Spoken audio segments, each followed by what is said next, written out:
Well, thank you very much, everyone. Let's make a start. Thank you, Public Gallery. If I could get the Public Gallery to please settle down. Thank you. Hi, Stephen. How are you? Good evening. Hello, everyone. It's Tuesday, 6 p.m, 9th of December 2025. Welcome, one and all, to the City of Canning's agenda briefing for this evening. I declare the agenda briefing open, the time being 6:01 p.m. We start by acknowledging the Whadjuk people, the traditional custodians of the land, and we pay our respects to elders both past and present. In accordance with City of Canning Policy CM 105, agenda briefings are conducted to provide elected members with a forum to ask questions of the City's administration, and this is to enable informed decision-making by Council at the following week's ordinary Council meeting. Now, agenda briefings are not decision-making forums, and questions may be asked and answered, but no debate or discussion is permitted. Questions must specifically relate to an item on tonight's agenda. Elected members and employees must disclose any financial, proximity or partiality interest they have in an item and declare the interest at the commencement of the briefing, or at the very least when the item is about to be discussed. And financial, proximity and impartiality interests are to be disclosed in accordance with the Local Government Act.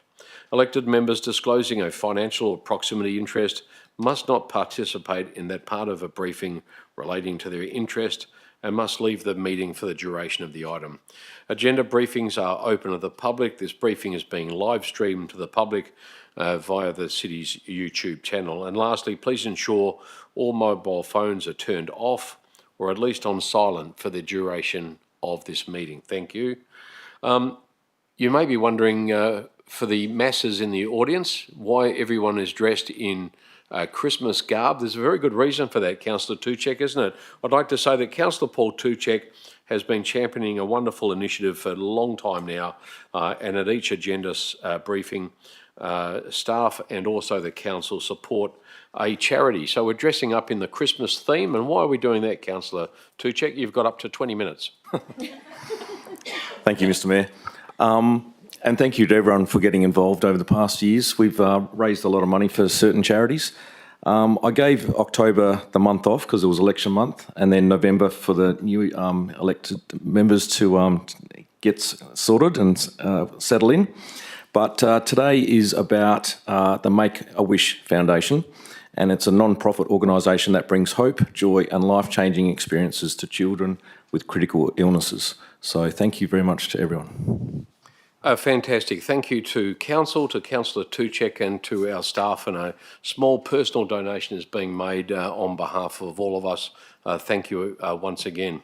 At item 2, attendance, we have a number of apologies tonight. Councillor Jacobs is an apology, as is Councillor Ben Kunze. At item 2.2, approved leave of absence, Councillor Jacobs has submitted a leave of absence which will be considered at the December OCM next Tuesday evening. Disclosures of interest. CEO Michael Littleton, have we had any disclosures at item 3? Thank you, Mr Mayor. No, I've received no disclosures for tonight's agenda briefing. I've got a declaration of impartiality there from Councillor Ross. Do you have that in your run sheet? I do, actually. You only had one job, CEO. Look, in relation to item 3.1, declarations of financial interest, I've received none. In relation to item 3.2, declarations of impartiality, I've received one from Councillor Linda Ross. In relation to item OC 01925, the item is in relation to the lease renewal Lynwood Ferndale Playgroup. The nature of Councillor Ross's association is APIWA, My Reward Club, of which I am the CEO, provides discounted accounting and bookkeeping services to the Playgroup. We invoice them and are paid for services provided. Consideration of this matter by Council does not result in a personal financial gain or detriment to me personally. Thank you, CEO. Thank you for that. Very well done. No, that's okay. You are a little bit out of practice, and welcome back from your holidays. Sorry, Mr Mayor. I actually have another declaration. Okay, go ahead. Councillor Ross. If I turn to my run sheet, I am out of practice. I do apologise. The second declaration of partiality is from Councillor Linda Ross in relation to PD 010 of 25. The item is in relation to the final consideration of scheme amendment number 18 to planning scheme number 42, updating scheme text to introduce new short-term rental accommodation provisions. The nature of Councillor Ross's association is APIWA My Reward Club, of which I am the CEO, provides discounted short-term accommodation throughout WA and interstate. We operate holiday home management, caretaking and cleaning in WA metro area. We are actively looking for respite properties for short-term accommodation in Cannington. Consideration of this matter by council does not result in a personal financial gain or detriment to me personally. Thank you very much, CEO, and thank you to Councillor Ross. And just before we move on, I just wanted to welcome Michelle Bell, who is the city's new Manager of Governance and Procurement and something else I can't remember for the moment, but welcome to the City of Canning. This is your first meeting with us this evening. Had the great pleasure of meeting you a little bit earlier, and I wish you a very long and happy time here with the city. Thank you for joining us. And for those at home, Michelle is just sitting beside the CEO here to my left. Thank you, Michelle. At item 4, question time for the public, we have responses to previous questions taken on notice. They'll be noted in the OCM meeting agenda for next week.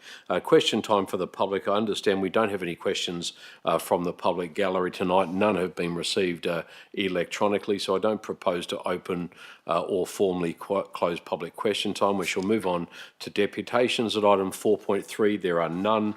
At item 5, items brought forward. Similarly, there are none this evening.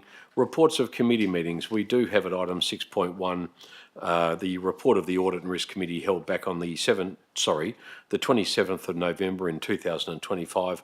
The recommendation is on page 3 of the agenda and it is on screen. Councillors, any questions in relation to the Audit and Risk Committee meeting minutes? None, thank you. We shall move on then to item 7, which is the first of the reports. Item 7.1 are the reports from the Office of the Chief Executive Officer, Mr. Michael Littleton, the first of which is OC 018 of 25. The title of that report is Make the Local Government Property and Public Places Amendment Local Law 2025. The officer's recommendation is on screen. It also appears on page 7 of tonight's agenda. Any questions in relation to the local law? Yes, Councillor Second to lead, and then I'll go to the Deputy Mayor. Councillor Second. Thank you, Mayor Hall. Can the city please advise how it will educate the community about the increased penalty for damaging trees and how enforcement will be applied to ensure consistency and fairness? Thank you. Mr. Bowe, did you want to tackle that? No? I can. CEO, go ahead. Look, thank you for the question, Councillor Second. We'll provide you with some feedback on our proposed comms or marketing strategy to make people aware of the increased fine. Look, generally, our enforcement action is as it is at the moment. So, the burden of proof for tree removal remains with the city. We will obviously take action as intended. The council's broad view here is that we needed to clearly demonstrate the value of trees to the city. Increasing the infringement opportunity enables us to achieve that. But our enforcement action will continue to be, probably reactive and based on evidence being provided to us. Thank you, Councillor Second. Deputy Mayor Mark Bain. Thank you, Mr. Mayor. Just regarding submissions 1 and 2, has the city considered increasing the $250 penalty for damaging or removing a plant on or in a public place? CEO? Not as part of this, Deputy Mayor Bain. I would certainly need to take that more on notice, but haven't had a lot of time to get across the responses. But the local law provision is in relation to increasing the fine for trees, and if we wanted to expand the provisions, then we would need to go through another review and advertising process. So the recommendation would be that we proceed to enact this, and if we wanted to make further changes, we would do so. Thank you. Happy with that, Deputy Mayor? Yeah. Thank you. Any further questions from the floor? Thank you, councillors. The next item is OC 019 of 25. The title of the report being Lease Renewal Lynwood Ferndale Playgroup Incorporated. The officer's recommendation, which is in two parts, appears on page 19 of tonight's agenda, and it is also on screen. Are there any questions in relation to the proposed lease? Yes, Councillor Hearn.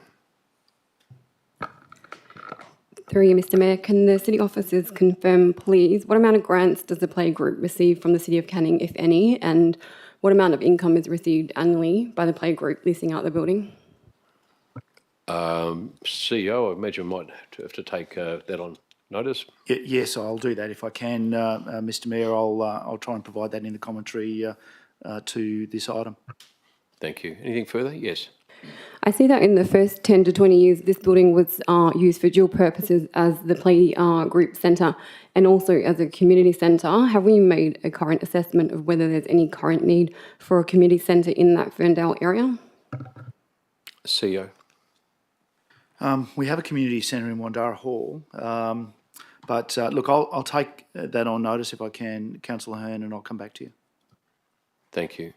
Councillors, any other questions? Councillor Secon, thank you. Thank you, Mayor Hall. I note that the location where the Lynwood Ferndale Playgroup operates, the building was built in 1975. Can the City please advise what the estimating remaining useful life of the building is? CEO, is that something that is known? Look, it is known. I will provide that in the commentary, Councillor Secon. I do notice that the depreciated value of the asset is actually in this report. I'm just trying to find it at the moment. But it does...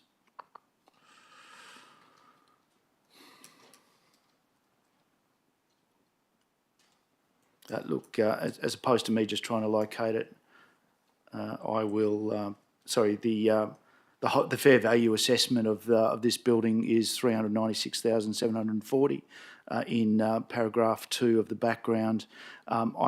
It is considered in good condition, so I would estimate that would suggest that there's at least more than 15 years life, so beyond the lease term projected here. Thank you. Anything further? Thank you. The next item is OC 020 of 25. Lease renewal, Riverton Pigeon Racing Club, located at 294 High Road in Riverton. The officer's recommendation is on screen. It also appears on page 27 of tonight's agenda. Any questions in relation to the Riverton Pigeon Racing Club? Councillor Hearn. Yeah, I'm finding the situation quite peculiar that we have a situation where the Pigeon Club built the asset, they paid for the asset, now they lease the asset back from us.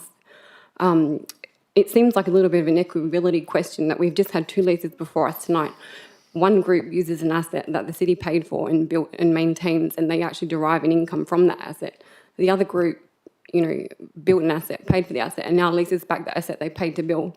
I know that the amount of leasing fees they pay for each year is very, very minimal, but I'm just wondering, what do they get for that fee? CEO. Thank you, Mr Mayor. Look, I can't really speak to the decision-making for previous councils. It's not unfamiliar. It's certainly not uncommon for this to occur. I have seen it in other areas. The reality is that the land that the building sits on is local government land, and on that basis, the asset sits with the city. It's on our books. I suspect that there will be a requirement at some point for the city to fund renewal.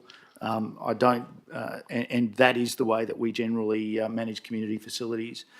So certainly in my time here, the city has taken a proactive approach to asset renewal, and those things are generally funded by the city. So I would suspect that that should this facility be renewed, that would be a responsibility of the city as it sits on our land. Thank you. Can I just ask a question just on the same line of thought? I know they've been there since 1985, so 40 years. Are we able to find out, is it easy to find out whether or not the club was actually given a consideration early in its tenure in consideration of the fact that they did build the property? They may not have been paying a lease for the whole term, or they might have been given some benefit for that reasoning. Is that something we're able to find out or not? Yeah, happy to ask the question, Mayor Hall. I'm not quite sure whether we'd have that detail. I think the report speaks to the city providing the initial funding. Obviously, it was paid back over a period of time, but look, I'll do a bit more digging and hopefully be able to respond to those. See how you go. And also, my other question was, of course, they've agreed to the terms as they are. That's correct? Yeah, absolutely. I appreciate it's been drawn out, but and it's an interesting and unique group and one that we're keen to continue to support. Thank you. The next item is OC02. Oh, sorry, were there any other questions on that item before we move on? Thank you. OC021 of 25, the title of the report being Mayor's Attendance at the 2026 World City Summit in Singapore. The officer's recommendation is on screen. It also appears on page 34 of the agenda. Councillor Page, I think you had a couple of questions you wanted to ask. Did you still want to ask a question? Thank you, Mayor Hall. I was going to ask, is it going to be appropriate to provide a small token gift to the Mayor for your invite? From my previous experience, no, it's not, because I would have to provide a gift to the Singaporean government, and I don't think I'll have access to the Premier or President. I'm not sure who was the head of state there, so I wouldn't, but it's a nice thought, but no, in this circumstance, I wouldn't be doing that. And I understand that you'll be presenting to Council about some of your findings and learnings, and I was querying if you're also going to do that presentation to SECA as well, to share that with our Southern Eastern Corridor colleagues. Oh, absolutely, and that's the intention of it, and that's what I did last time. And in fact, since you asked, it was only, I think, maybe in August or September this year when the city was talking about geospatial mapping for our tree canopy, and I actually had a conversation and series of emails with the CEO and raised again about the information I derived during that trip in 2024 in relation to the amazing work being done in Singapore and the technology being used over there. So, yeah, absolutely, that's the intention. Thank you. Any further questions? Thank you. We shall move on. That being the case, thank you, Councillor Page. Item 7.2, these are the reports from Mr. Nelson Mauricio, the Director of Corporate and also Commercial. The first item is CC 024 of 25. It's the monthly financial report for back in October 2025. The recommendation is on page 46 of the agenda, and as you can see, parts 1 to 5 are on screen. Any questions about the October financial report? Yes, Deputy Mayor. Thank you, Mr. Mayor. I noted there are a few of the warrant listing entries which have the supplier's name, but under the corresponding narration column it is written not applicable. I was just wondering why that was or is. Mr. Mauricio, not applicable. What's that mean? Yeah, through you, Mayor. I'm not sure why that would be saying not applicable. I'd have to take that on notice and I'll come back to you with commentary in the agenda. Are you able to provide an item number or something from the list? Page 75 has a couple on there and there's others. Page 75, for the record, Mr. Mauricio, perhaps you could get back to us on an explanation and we'll all learn something from that. Yes, Deputy Mayor. One more, if I may, Mr. Mayor. Paragraph 50 speaks to the new long-term financial plan. I was just wondering when that might be provided to Council. That is the LTFP. Is that next year? Is it proposed that it'll be part of the budget considerations for next year? It'll be introduced and discussed at an early point? Yeah, through you, Mayor. Yeah, we're working up the long-term financial plan parameters, the updated parameters, and we'll be workshopping those with Council as part of the budget development process. Early in the piece? Early, yes. Early in the piece, yep. Thank you. Thank you, Deputy Mayor. Any further questions? Thank you. We shall move to CC 025 of 25. It's ARC 015 of 25, Annual Report and Financial Statements for 2024-2025. The officer's recommendation is on page 89 of tonight's agenda. It also appears on screen. And for the sake of the record, an absolute majority of council will be required to pass this item. Any questions in relation to this item, councillors? Deputy Mayor. Thank you, Mr. Mayor. Just a couple of potential corrections. it's page 32 of the large attachments of the draft annual report. I noted that it's recorded as having, or we had 18 SIBs, but the most any one councillor ever attended was 9. And also on page 44 of the large attachments, Willerton is spelt incorrectly, and just to get a couple of minor changes there, Mr Mayor. If there are any others, just send them through. I think the one in regards to the meeting may have been picked up post the publishing of the agenda, so I think that one was in hand, but the CEO's taken note of it, so thanks for picking that up. Many eyes make light work, thank you. Any further questions on that? Thank you, councillors. The next item is 7.3 on the agenda. Mr Graham Bride is the Director of Planning and Development, and this item comes from his directorate. It's PD 010 of 25. The title of the report being Final Consideration of Scheme Amendment number 18 to Local Planning Scheme number 42, updating scheme text to introduce new short-term rental accommodation provisions. The recommendation is on screen in parts 1 and 3 and also on page 96 of tonight's agenda. Any questions, councillors, in relation to the item? Thank you. Next item, 7.4, Mr Warren Bowe, the Director of Infrastructure and Environment. It's item IE 023 of 25, City of Canning Significant Tree Register. Proposed additions, it appears on screen, the recommendation, and also on page 103 of tonight's agenda. Any questions in relation to this item? Deputy Mayor Mark Bone. Thank you, Mr Mayor.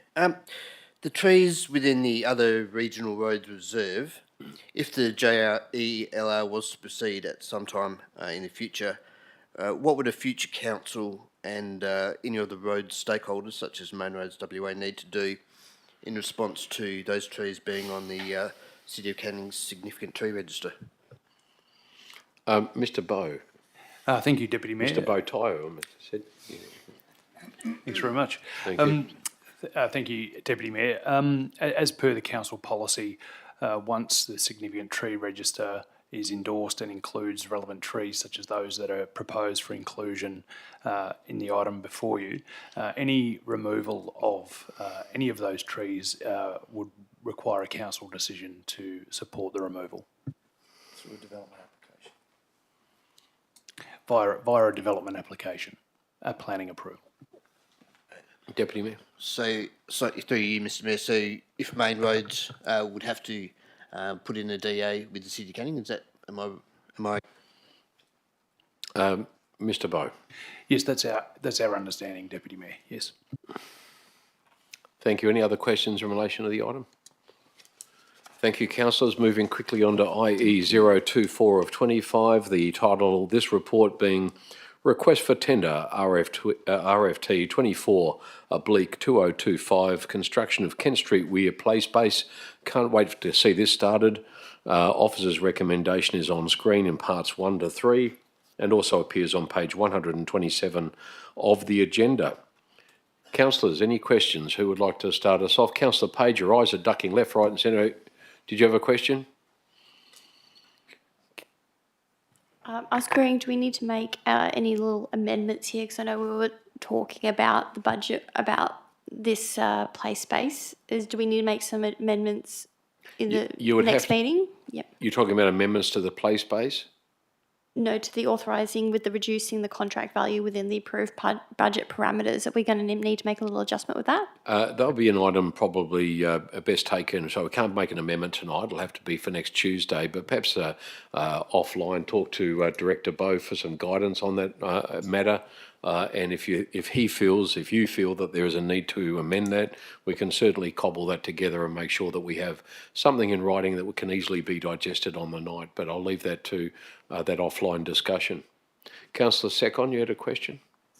Just wanted to find out if the preferred tenderer for the Kent Street Weir project, have they previously been successful in delivering any projects for the city?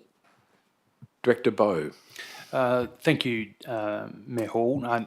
We haven't used the preferred contractor Adventuring Proprietary Limited, but as you would have seen in the evaluation report, they have constructed a couple of other projects for local government, primarily in the city of Perth, and obviously scored significantly highly on the qualitative criteria and were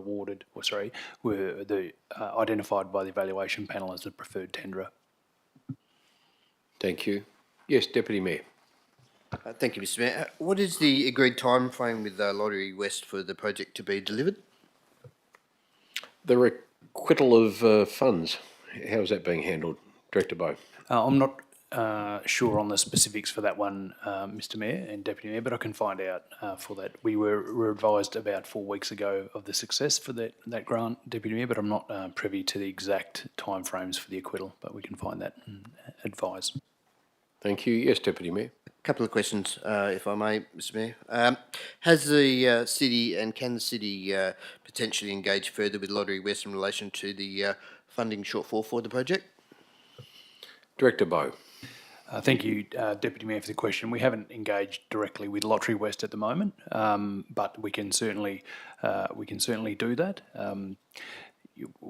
The 1.4 million which was granted to the city was included as part of the budget, and also informed the two separable portions that we put out to market to seek respondents from contractors to build the Playspace. But we haven't entertained any discussions yet about potentially any more funding. But if you would like, and if that's the wish of the council, we can certainly ask those questions. Yes, Deputy Mayor. So yes, thank you, Mr Mayor. Just one more. And did the city consider the use of reserve funds for specific elements of the project, such as the urban forest reserve to fund landscaping and tree planting? Director Bowe. Thank you, Deputy Mayor. Not at this stage. We haven't. No, we had an assigned budget, and through the work done by the evaluation panel and our efforts to bring the preferred tenderer's costs back within budget, we did identify some savings internally, but we haven't further investigated or tested the appetite of elected members to fund part of the project through reserves. That would be a council decision. Thank you. Councillor Hearn. In clause 17, you've just mentioned the legalities of the tender assessment and such.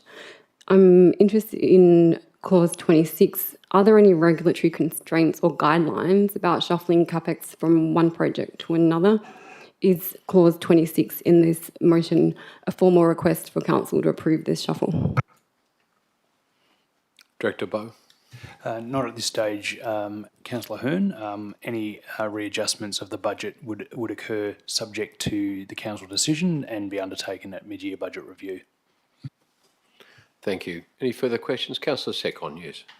Following on from Deputy Mayor Bain's question earlier, on page 133, paragraph 27, I note that the funds from Playground Renewal Program for 26-27 financial year is proposed to be used to cover the shortfall. If that happens, would that impact the number of playground renewals in 26-27? Director Bowe. Thank you, Mr Mayor. Ultimately, that would be a council decision, Councillor Secon. Given the budget challenges associated with the project in response to the submitted prices from the tenderers. Internally, we were working to identify some savings within the budget, but also now, given that the project is likely to exceed completion by the 30th of June, an opportunity to look in 2026-27 could be entertained by council, but again, a decision for the council. Yes, of course. Are there any other funding opportunities besides Lottery West that we are exploring, or that's the only sort of Director Bowe. funding? We're not aware of any through the state government or otherwise. We had previously and have previously been successful in obtaining pre-election commitments, but generally they're not aligned immediately to an available funding stream. We had investigated some other funding options, but primarily we pursued Lottery West and were successful in getting 1.4 million. Thank you. Thank you, Councillor Second. Thank you for your questions, councillors. So we'll move on to IE 025 of 25. The title of this report is The Reimbursement of Insurance Expenses for Volunteer Environmental Landcare Groups Policy. The recommendation is on page 142 of the agenda and is on screen. Any questions in relation to the policy? None? Thank you. We shall move on then. Mr. Gary Fisher, the Director of Customer Community, there are no reports from his directorate. At item 8 is notices a motion for consideration at the next ordinary council meeting, which will be next Tuesday. We do have one. It's notice of motion 008 of 25, city skip bin storage. The recommendation is on page 167 of the agenda and is on screen. Are there any questions in relation to the item? Councillor Hearn. Through you, Mr. Mayor, could I please ask what is the annual running cost of the current waste removal and service system through the skip bins?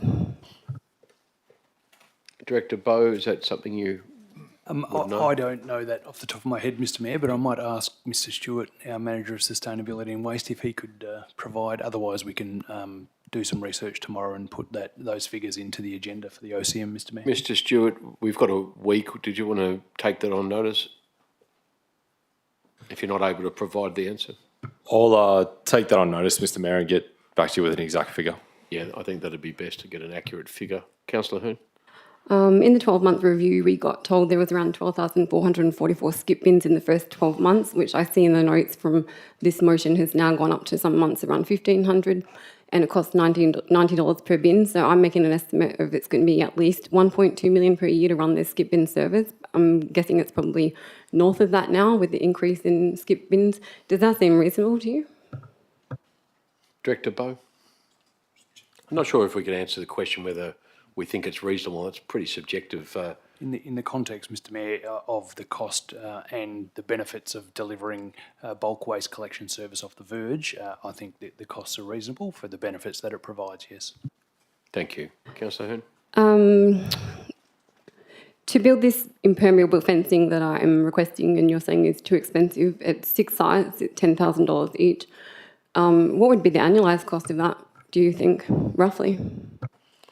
Is that something you're able to answer off the top of your head, Director Bowe? Oh, thank you, Mr. Mayor. Other than to say that I don't think I said it was too expensive. I was just putting the estimates down for information, but I haven't done an annualised cost on the investment. Councillor Hearn, no, but we can do that if you like. Councillor Hearn? Yeah, okay. So my estimates are that, with the Tax Commissioner's estimate of effective life of fencing of 20 to 30 years, that probably the cost of installing this fencing on these waste bin areas would be around 0.15 to 0.2% of the annual cost of running the system. So for me, I don't consider this an absorbent... Just need to ask a question without opinion. I just need a question from you. What would your question be? My question would be then, if it's not the cost, why are you resistant to building an appropriate fencing area for these skip bins that are stored in public places? I don't think Director Bowe can talk about him being resistant. I think that would be an unfair assessment. It's up to council to make a decision, irrespective of what any officer thinks. It'll be a decision of council whether council actually adopts the position of the notice of motion. Okay, I'll use the words in the motion. The officers do not support this motion. Why would Director Bowe not support the installation of appropriate impermeable fencing to conceal these red skip bins? Again, you say appropriate fence. Did you say appropriate fencing? Impermeable fencing. I thought you said appropriate. Okay. I'm asking for the reason because he's just stated that it's not a cost thing. So I'm asking what is the reason that the officers do not support. Director Bowe, are you able to provide an answer for the city not supporting the recommendation or not recommending to support the notice of motion? Simply that we believe that the introduction of the on-demand skip bin service has not led to a reduction in the amenity and public open space. In fact, we feel that it's improved the general presentation across the city. That's as simple as I can put it. Thank you. So your reasoning for not supporting the concealment of these red industrial skip bins and their temporary fencing in public open spaces is that you personally consider that the look is okay. Just 1 second, I'll just ask the CEO. CEO? Yeah, look, the recommendation that the notice of motion that Councillor Hearn has put forward is that council notes the reduction in amenity in public open spaces where the red skip bins are being stored and requests the CEO prepare a strategic issues briefing to elected members.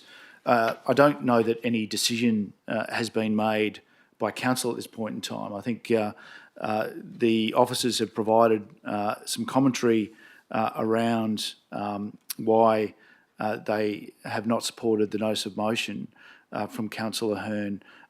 There is a range of things that have supported the city officers' position on that basis, but the decision that council will need to make next Tuesday, is whether that it does note the reduction in amenity and whether it does request the CEO to prepare a strategic issues briefing where those matters can be presented to council for consideration. So I'm not sure that it's a matter for debating the nature of the city officer's response tonight, or in fact next Tuesday. It's whether council believes that it wishes to note the position that Councillor Hearn has presented and requests me to prepare that strategic issues briefing where those matters can be further explored. Thank you. This will be your final question, Councillor Hearn. In clause 16, it notes the city is working with the contractor to identify options to improve the appearance of these sites. What are the possible outcomes? Director Bowe, are you able to answer that question? Yeah, absolutely, Mr. Mayor. Impermeable fencing is one of the options we're looking at, or they are looking at. There's no obligation for the contractor to commit or to fund, but we're looking at options. We've asked them to relocate the bins previously. We've removed one of the locations from the remit for them to store in the response to the complaint. Mr. Stewart might be able to explain further on some of the options, Mr. Mayor. Thank you. Thank you, councillors. Any further questions? Sorry, just 1 second. Mr. Stewart. Sorry. Thank you, Mr. Mayor. Look, not too much further to add from Director Bowe's comments, other than to say that the fencing that has been provided has been at the contractor's cost, not at the city's. This is due to due to us working with the contractor to try and provide some form of barrier for members of the public not to contribute to more dumping or using the bins outside of hours. We will always continue to explore options with the contractor. It's also about ease of getting to the bins and getting through the 1,500 odd collections, deliveries that they need to do within a monthly period. The success of the on-demand bin collection system has probably exceeded some of our expectations. Certainly on initial forecasting, it's on track to be the most popular service that we have in the city. As we noted in the illegal dumping strategic issues briefing we did, I believe, a couple of weeks ago, the volume of waste that we collect across the city has significantly reduced post the introduction of this service. We're down nearly 2,000 tonnes of waste that we had to pay for and dispose of prior to this particular methodology being rolled out. To give council some indication, 2,000 tonnes of waste per annum is roughly almost the size of the town of Cottesloe. So in our view, it's been a positive introduction. We certainly take note of the notice of motion that's been provided from Councillor Hearn. Thank you. Deputy Mayor. Yes, thank you, Mr. Mayor. My question is very similar to what Councillor Hearn just asked regarding paragraph 16 and the city working to identify options with the contractor to improve the appearance or / amenity of these laydown sites. Would it be an expensive, or does the city believe it to be an expensive exercise to use shade cloth or privacy screening on that temporary fencing? Would that be expensive? Director Bowe. I think it would be less expensive than visually impermeable or solid fencing, Deputy Mayor, but then you'd have potential maintenance issues with the shade cloth, wear and tear, vandalism or otherwise. Hence, that's why the costs for the fencing that we've estimated in the report are high. They're a heavier duty colour bond type sheet metal that we'd want to, because it would be the subject to vandalism, we think. Thank you, Deputy Mayor. Thank you, Director Bowe. Any further questions, councillors? Thank you. We shall move on then to the next item, which is Notice of Motion 009, Development of a Policy for a Student Recognition Program in the City of Canning. The officer's recommendation is on screen. It also appears on page 169 of the agenda. Are there any questions in relation to this item? Deputy Mayor. Thank you, Mr Mayor. Just a quick question regarding to 1A of the officer's recommendation, where it says ensure awards align with the City of Canning's vision of a thriving, inclusive community. Would we still include awards there for sustainability and environment, etc.? Mr Fisher. Through you, Mr Mayor. Yes, I suppose our team will probably engage with the schools about what's the appropriate awards. Obviously, in that point 1A, it's obviously made a point that won't be purely academic awards, but awards that provide benefit to the community. It's also the case, Deputy Mayor, that a lot of the awards are already taken up by a long period of time by arrangements in place with other sponsors and other people. And so sometimes, for a city like us, if we decided to, for instance, only to give out awards about leadership or environment, it may not be that opportunity at all the schools. So that's a little bit hard to manage. But any further questions, Councillor Hoon? I feel like I've seen some awards being sponsored by City of Canning at schools before. Is it possible to get a listing of current awards that are sponsored by the city in the schools of the city? Yes, Mr Fisher. Yeah, through you, Mr Mayor. Yes, we'll be able to provide that for you. Okay, thanks. Thank you. Any further questions on the item? None. Thank you very much, councillors. We move on to the next item, which is NOM 010 of 25, abandoned shopping trolleys. The officer's recommendation is on page 171 of the agenda and is also on screen. Are there any questions in relation to this notice of motion? None. That was easy. Thank you, councillors. At urgent business at item 9, there is none. Confidential items at item 10 on tonight's agenda, similarly, there are none. And at item 11, closure, there being no further business, I declare the agenda briefing for this evening closed, the time being 6:43 p.m. and thank everyone for their attendance. Thank you.